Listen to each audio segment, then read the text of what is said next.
This is part 1 of a review of rational functions covering AP Precalculus topics 1.7 through 1.11. In this video, I will show you how to write a variety of limit statements. If you appreciate this content, please show it by hitting the like button.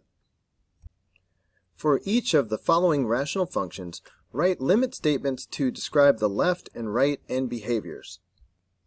The left end behavior always starts out the limit as x approaches negative infinity of f of x, meaning as we go to the left. The answer is whatever happens to the y values. The y values are approaching this horizontal asymptote of 1, so we say equals 1. On the right, the same thing is happening. The right end behavior always starts the limit as x approaches positive infinity of f of x. And on the right hand side, the y values are approaching that same asymptote, so equals 1. Number 2, I am all set up for my left and right end behavior. On the left, the y values are approaching 2, the horizontal asymptote. On the right, same thing, the y values are approaching 2, so this limit is equal to 2. Notice that if there is a horizontal asymptote, that immediately gives you the left and right end behavior. Horizontal asymptote at y equals 1, left end behavior equals 1, right end behavior equals 1. Horizontal asymptote at y equals 2, left equals 2, right equals 2. So when they give you a function and not a graph, your first job is to try to figure out if there is a horizontal asymptote. Make sure you have these 4 cases memorized. I'm going to run through them very quickly. Case 1, if the degree of the denominator is greater, there is a horizontal asymptote, it is at y equals 0. Case 2, if the degree of the numerator and denominator are equal, there is a horizontal asymptote, it is y equals the ratio of the leading coefficients. Case 3, if the degree of the denominator is greater, there is no horizontal asymptote. However, case 4, if the degree of the numerator is exactly 1 more than the denominator, there is a slant asymptote. This is the case where the degree of the numerator and denominator are the same. Therefore, there is a horizontal asymptote, and it is at y equals 2/3, the ratio of the leading coefficients. Therefore, the left and right end behavior, these limits, will equal this number. I'm all set for my left and right end behavior. But first, we need to figure out what the leading terms are going to be for the numerator and the denominator. So I will focus on the leading term within the parentheses, ignore the -3. So I have 2x times x, which gives 2x squared. In the denominator, focus on only the leading term of each factor and include the exponent. So this is x squared times x, which is x to the 3rd power. This simplifies down to 2 over x. Actually, we could answer the question right from here. I didn't have to go this extra step. We just needed to see that the degree of the denominator is greater than the numerator.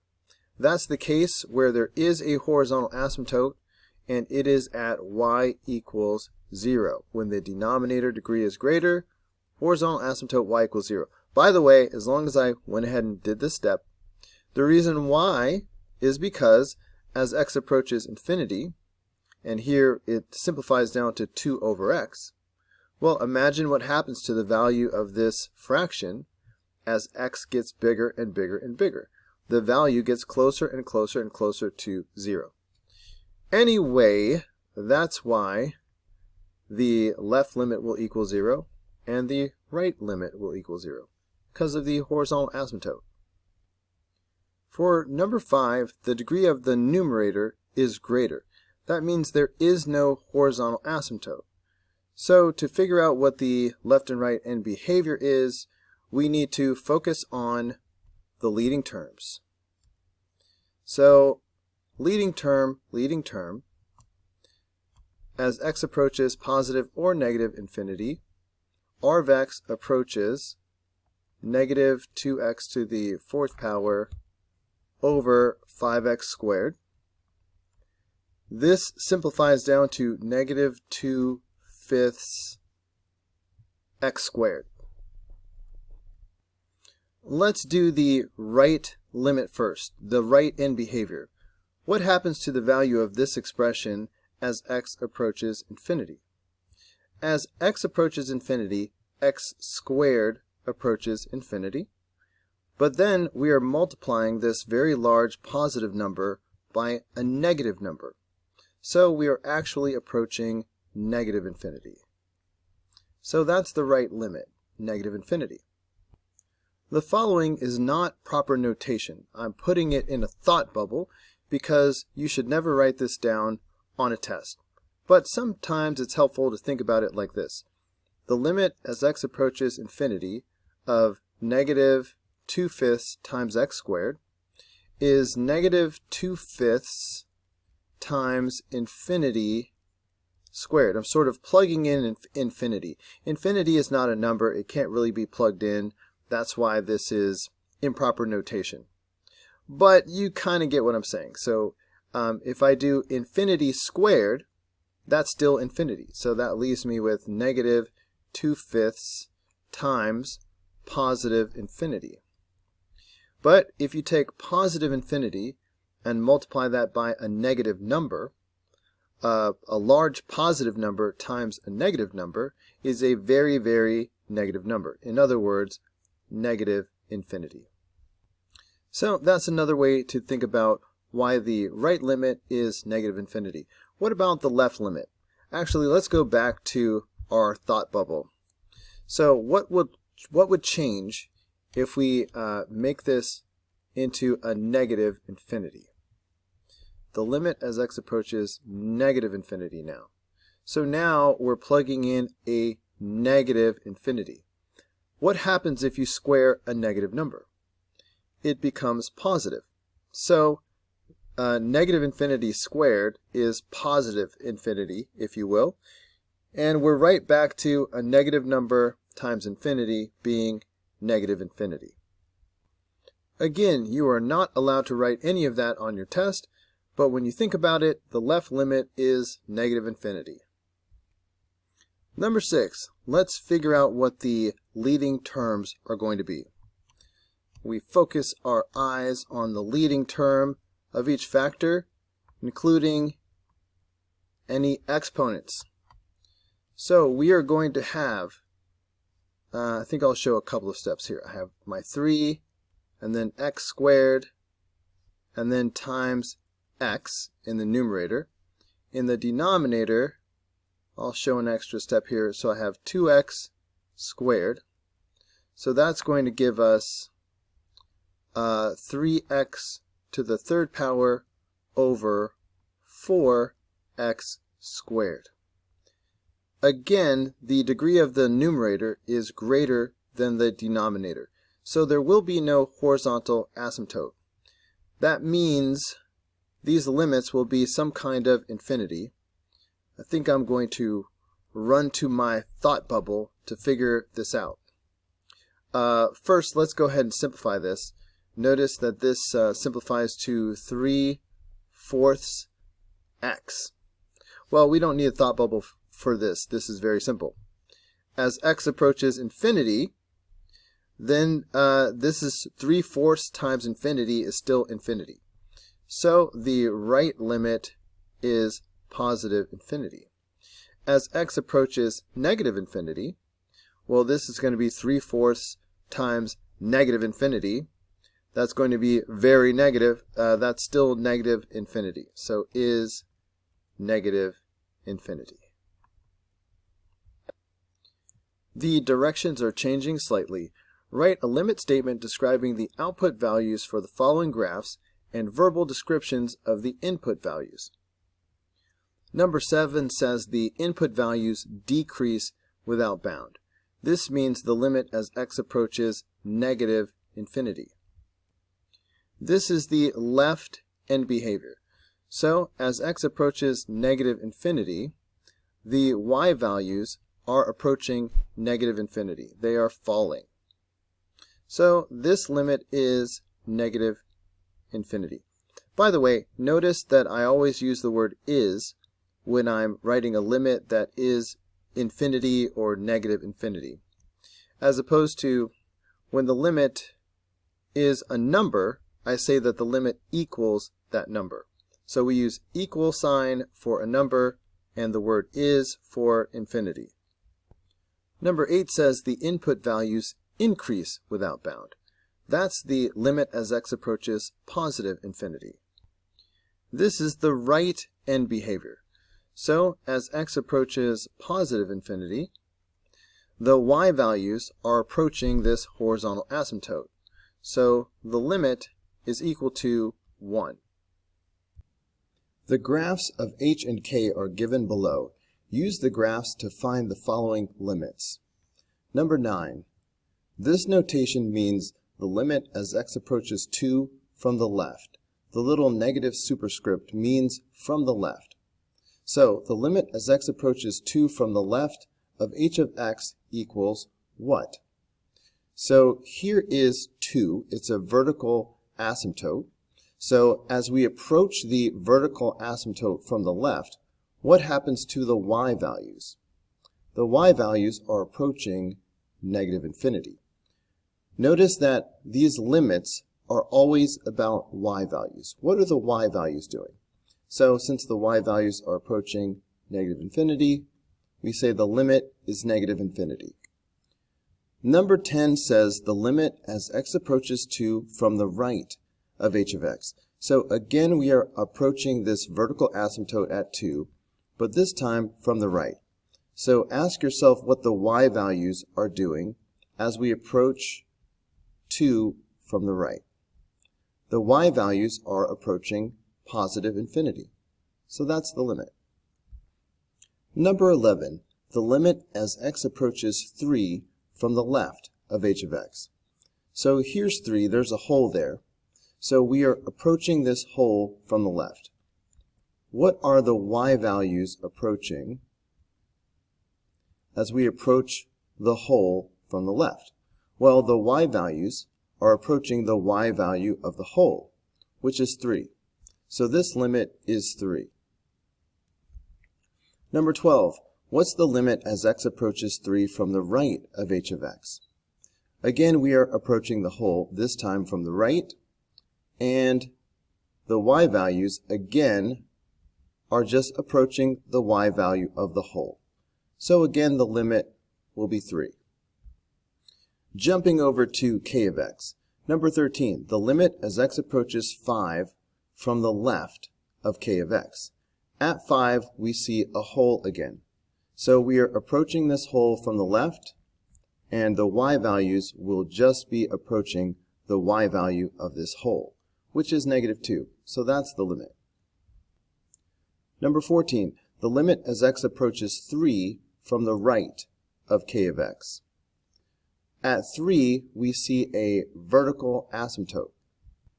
So ask yourself what is happening to the y values as we approach the vertical asymptote from the right.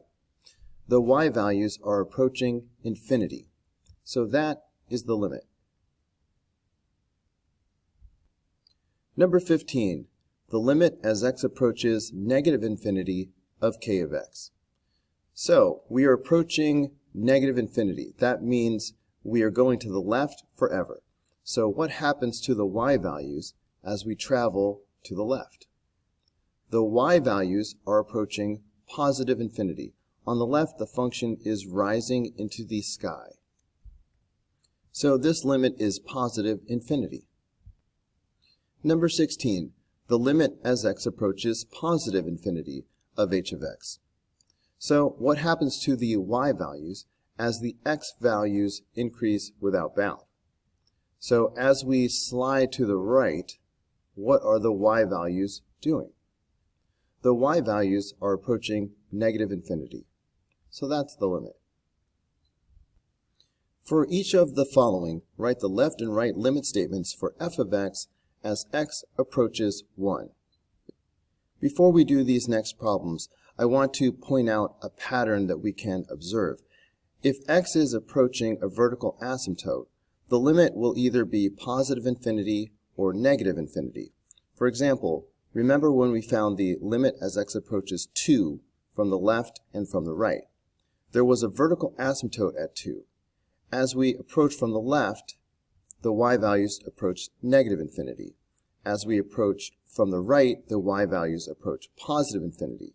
Those are the only two options when you are approaching an asymptote. On the other hand, when x is approaching a hole, for example, look at number 11 and 12, we were approaching a hole at 3, 3. In this case, the limit is always a constant, and it is the y value of the hole. We are finding the limit as x approaches 1 from the left and from the right. So the limit as x approaches 1 from the left is written with a negative superscript, and the limit as x approaches 1 from the right is written with a positive superscript. And in this case, it is the limit of f of x. The key is to observe what's going on at x equals 1. Is there a hole there or a vertical asymptote? So in this case, number 17, x minus 1 cancels out. So that means there is a hole at x equals 1. As you approach a hole from the left or from the right, the limit will simply be the y value of the hole. We can find the y value of the hole using the related equation y equals x plus 5 over x plus 2. It's just f of x after you cancel out the hole. So we know the x value is 1, so just plug it in and that will give you the y value. So this will be 1 plus 5 over 1 plus 2. That's 6 over 3, which is 2. So that's the left and right limit, both equal to 2. When a factor in the denominator gets canceled out, there's a hole there. When a factor in the denominator does not get canceled out, there is a vertical asymptote. So, we know there is a vertical asymptote at x equals 1. That means both of these limits from the left and the right will either be positive infinity or negative infinity. Those are the only options. To figure out whether these limits are positive infinity or negative infinity, we can make a partial sign chart like this. We only need to analyze the intervals surrounding x equals 1. So let's look at the intervals from 0 to 1 and 1 to 2. We need to decide whether these factors, the 4 factors of f of x, are positive or negative in each of these intervals. X minus 1 is equal to 0 at x equals 1. So this is the only factor that might change signs at x equals 1.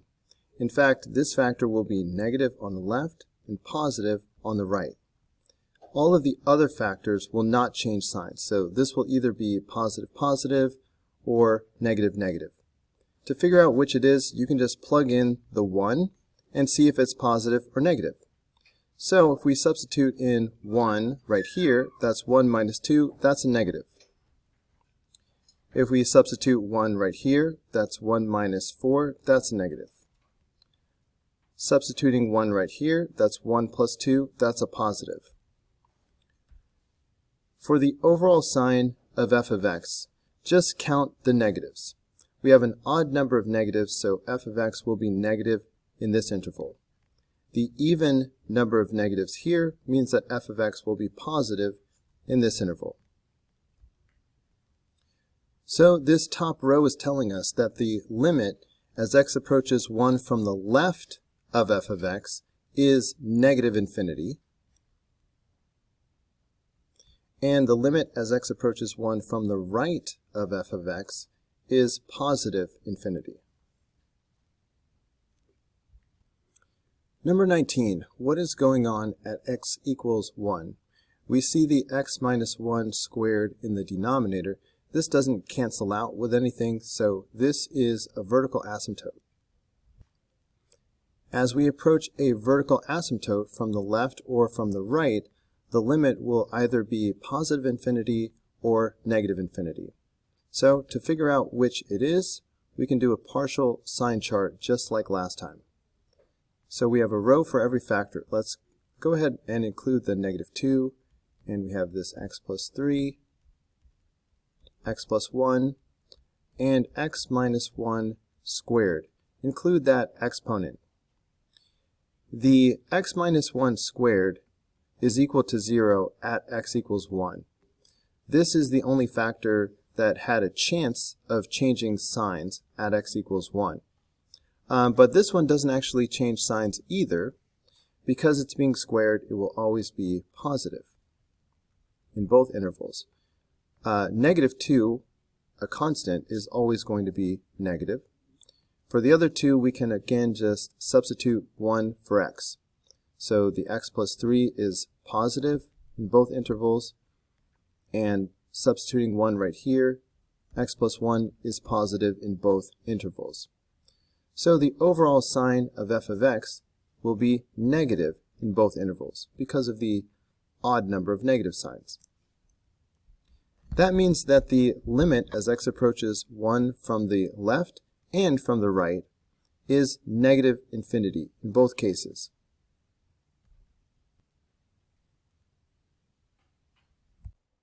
Hey guys, don't forget to like and subscribe, but also if you found this video helpful, there's a lot more where that came from.